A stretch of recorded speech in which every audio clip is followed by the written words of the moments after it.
chronological walkthrough of my musical history, and we show the videos that I've had to date, we get to see some pretty interesting hairstyles and clothing styles through the years. And then the other thing that's neat is we have some special guests join me on the screen. We have a Grammy-nominated female artist and Canada's top male artist, and so it's pretty cool. And they join you in what aspect? Do they speak, or is it do they sing?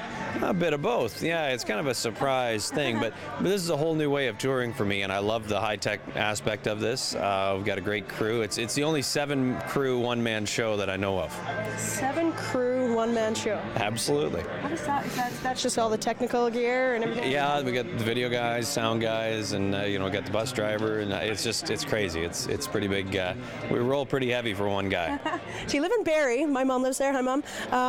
Love Barrie. It's a great place. What's it like? You're a country guy. Well, I just bought a farm there, actually, but I grew up in southern Ontario for the most part, other than when we lived on a farm out in Camrose. But I come from a farming family, and it's just home. It's what it is. Country music really got into my bones through the things my dad was listening to, and he loved country music, and he played guitar a little bit, and I wanted to be just like my dad, as most little guys do, and I just loved it, and I just never quit. The country's not a vocation. It's a state of mind, a state of heart, and so I think everybody's really been turned on to country in the last 10 years or so, with all the different acts from Taylor Swift to, and then you got your traditionalists to, like Zach Brown Band, all these different acts that are coming out.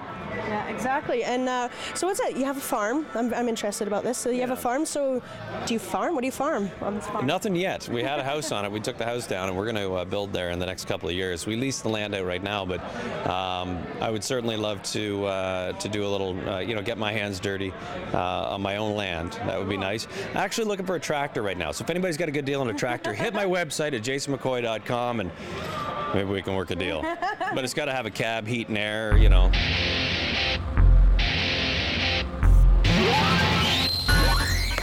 Welcome back to Wired for Sound. Now, I'm sorry, guys, but this is usually the part of the show where Jason does What's Up in Thunder Bay, but for some reason he's eating a turnbuckle, and I have no idea what that is.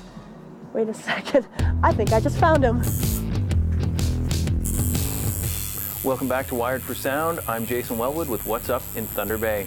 Coming up on the 10th, 11th, and 12th at Crocs, we've got Stereos, Tokyo Police Club, and Onyx.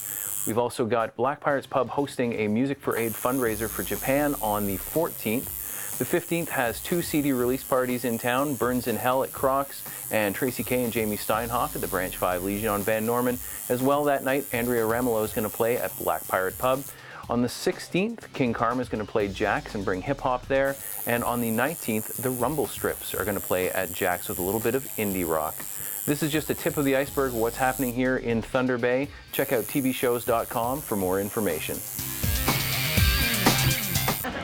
Hey, this is Jason McCoy. You're watching Wired for Sound with my good friend Sarah MacArthur right here on Shaw TV. Okay, so we're back at Comix Plus Music Exchange. I'm here with one of the biggest Kiss fans I know, Mr. Gary Gummeson. He's the owner and proprietor of this lovely establishment here, and where we're shooting here today. Now, Gary, we were talking earlier about vinyl, and bands now are starting to come out with vinyl, like their new albums on vinyl. Like I picked up an Arkells album recently, and the thing was purple.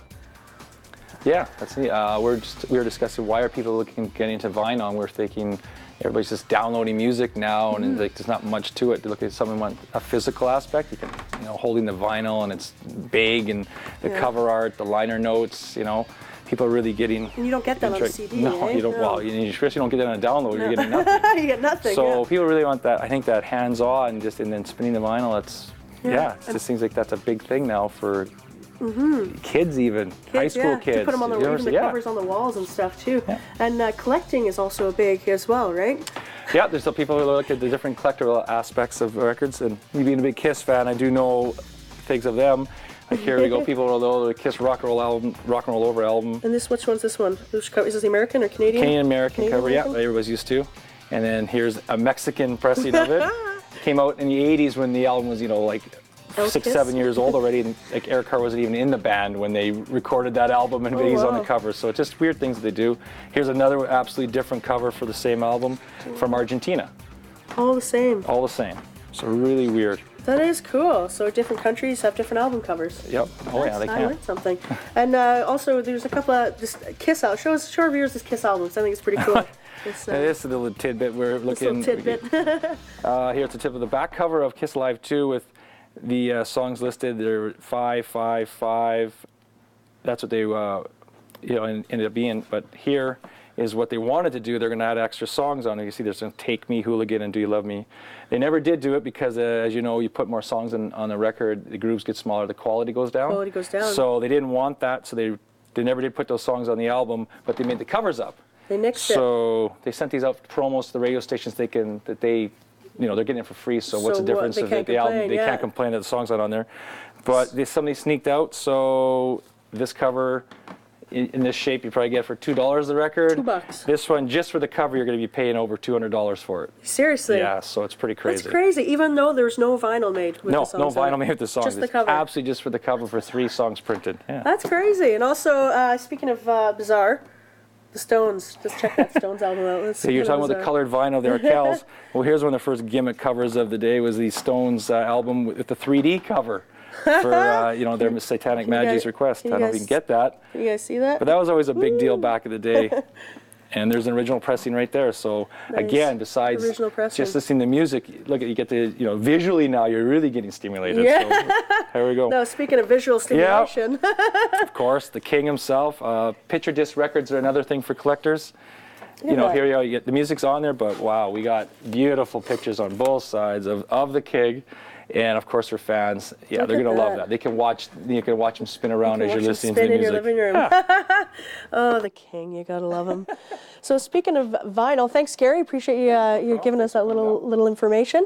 Speaking of vinyl, DJ Hoola was just recently in town, and he was in the store, and he was blown away. He was running around like a little kid in a candy store, just checking out all the different vinyls. And he actually played a show at Black Pirates Pub, Milltown Mashup 2. Check this out. Yeah, you guys ready for this shit? What? You like that? It's all evil. This is evil music.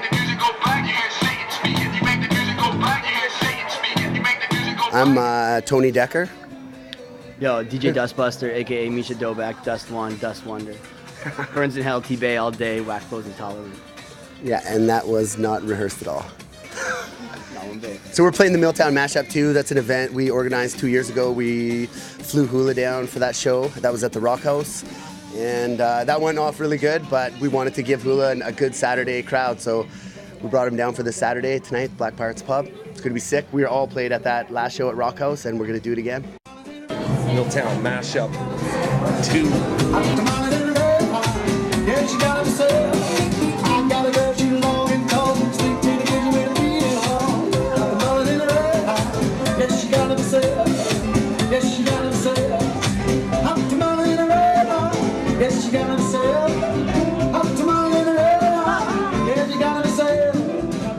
I mean, all the music I used to listen to was kind of dark and electro, and so when I'm choosing tracks or I'm playing music, man, I try to keep it as light and fun as possible. I try to keep true to my own taste in music, which is a little darker, but to be honest, like I just really keep the vibe like super fun and tight and light. Light and tight. They were all lined up and ready to spin. You could see in their faces that they wanted to win. Yes, Marlon took a test to become a DJ. He cut the music when it's something this way. He cut the music with so much class. The sucker DJs was a bust on it. And when the time was up, they just couldn't believe what the man Marley Marl has just achieved.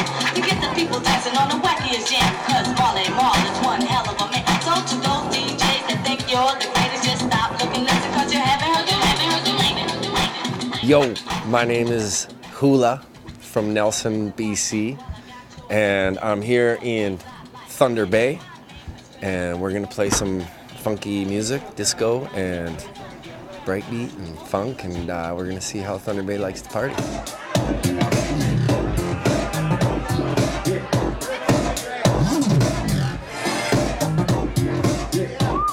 I came here to play music for the fine people of Thunder Bay because it's got a good little scene here. I think the people are really really open to all kinds of music, and it seems like everyone's pretty positive, and there's not too much, because it's a fresh scene. It's not too watered down with people that are like genre snobs of any sort. It seems like everyone's pretty open to everything.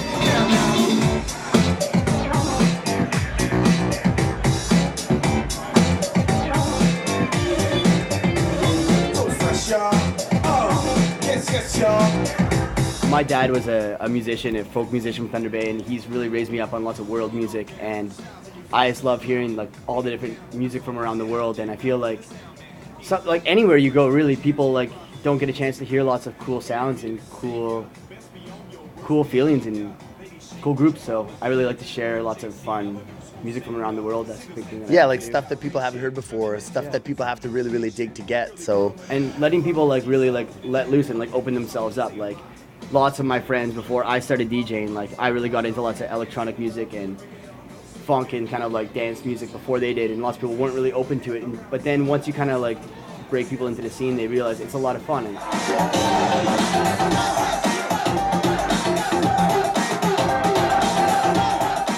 coming soon to Shaw TV, Urban Star. We're looking for rappers, R&B singers, and reggae artists all across the country. We want to find out if you got what it takes to be the next urban star. You can win a record deal, world distribution, and much more. Urban Star 2011 is coming to Shaw TV to a city near you. Register now, urbanstarcontest.com. Well, thanks for watching another episode of Wired for Sound. I did find Jason. Turns out he wasn't eating a turnbuckle. Look at him. No turnbuckles. He's getting a tattoo by Fenton at Underground Inc. And who can blame him, really, because he is pretty much one of the best tattoo artists in town. He did my ink, too. Blush. Aww. Now, thanks for watching. If you do want to be on the show, give us a call, 766-7010, or email us at cable10@shaw.ca and let us know, and we'd love to have you. So, for Shaw TV, Wired for Sound, I'm Sarah MacArthur. And I'm Jason Wellwood. And this is Fenton. This is Fenton. Hi, Fenton. Does that hurt? No. No.